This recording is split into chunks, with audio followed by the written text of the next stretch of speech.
Good day, guys. You're welcome to my YouTube channel. So today I'll be teaching you all how to stop Windows Update or pause Windows Update. So you might be asking, why do I need to pause Windows Update here on my system when it's actually needed for proper functioning? Yeah, some updates might come with bugs, and when you get them installed, they might get your system laggy or sometimes having one issue or the other. So let's go ahead to our settings and check our Windows update. And we also Windows updates can be very data consuming. So you can see I have a lot of updates here, and downloading all these, trust me, you are going to waste a lot of data in this. So how can we just pause it so our Windows don't download automatic updates? Let's get to the settings and let's get it done. So like and subscribe first. Let's go ahead. So close your settings, Windows icon, tap on that and search for service. So the name of the application you'll be using, software you'll be needing the service to solve these issues here on your PC.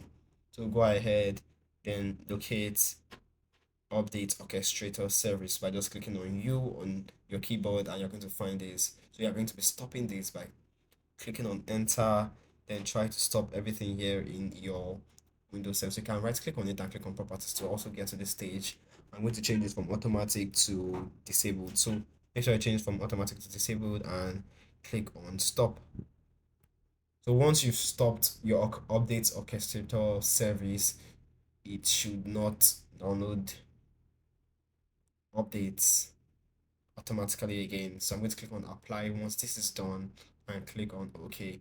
I'm going to recheck this to see if it's so you can see it's still running. I have to stop this. I'm going to click on stop and wait for this to load to stop my orchestrator service from using updates. So once this is done, I'm going to click on apply and click on OK. So now checking this, you can see it's gone.